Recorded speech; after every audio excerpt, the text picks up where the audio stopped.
नमस्कार। आज हम जम साधना के दूसरे अंग सत्य को लेके आए हैं।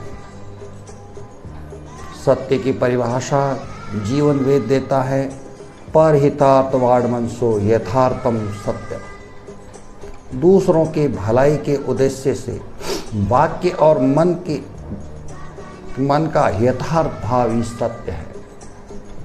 सत्य के अंदर परहित, दूसरों के हित को मद्देनजर रखा गया।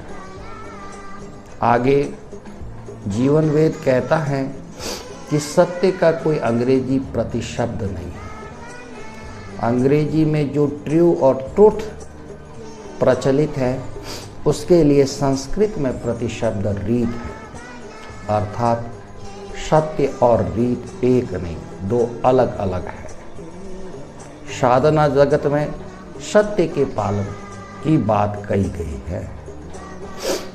सत्य का आधार या सत्य के व्यवहारिक अंश का आधार अपेक्षिता माना गया है, लेकिन सत्य की जो प्रतिष्ठा है ब्रह्म के परमार्थिक सत्य अर्थ में है। इसीलिए ब्रह्म को सत्य स्वरूप सत्यम ज्ञानम अनंत ब्रह्म कहा गया है। यद्यपि परमार्थिक अर्थ, ब्रह्म का परमार्थिक अर्थ सत्य कहा गया है, लेकिन व्यवहारिक जीवन में अपेक्षिता के आधार को ही लिया गया है।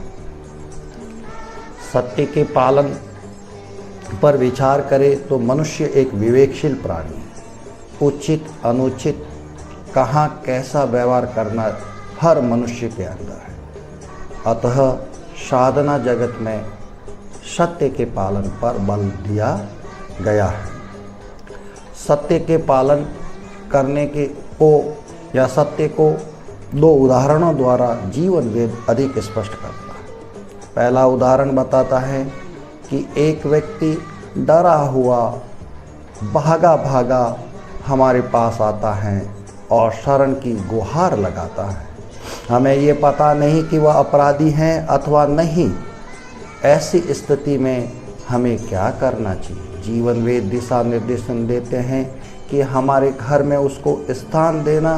जब उसके पीछे कोई शक्तिशाली भयानक व्यक्ति आए और वह पूछे तो उन्हें बताना है, उन्हें थोड़ा गलत दिशा बता देनी है कि वो उधर गया है, और उसके बाद उस व्यक्ति को वहाँ से निकाल देना है। यदि ऐसा नहीं किया गया तो हमारे सामने ही हिंसा हो जाएगी।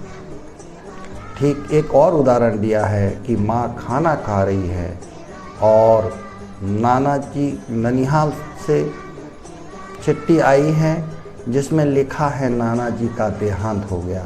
तो ये बात माँ को बताने के समय पहले कहेंगे कि ननिहाल से चिट्ठी आई है, सब ठीक है। थोड़ा माँ खाना खा ले तो बताएंगे कि चिट्ठी में लिखा है नाना जी की तबीयत थोड़ी ठीक नहीं। जब उसका मन इस बात को सुनने के लिए तैयार हो जाए तो हम बताएंगे कि नाना जी को हॉस्पिटलाइज किया है, फिर बाद में कहेंगे नाना जी नहीं रहे। अगर अकस्मात बताया गया तो माँ का खाना छूट सकता है या उस घात से माँ सहन नहीं कर भी सकती हैं।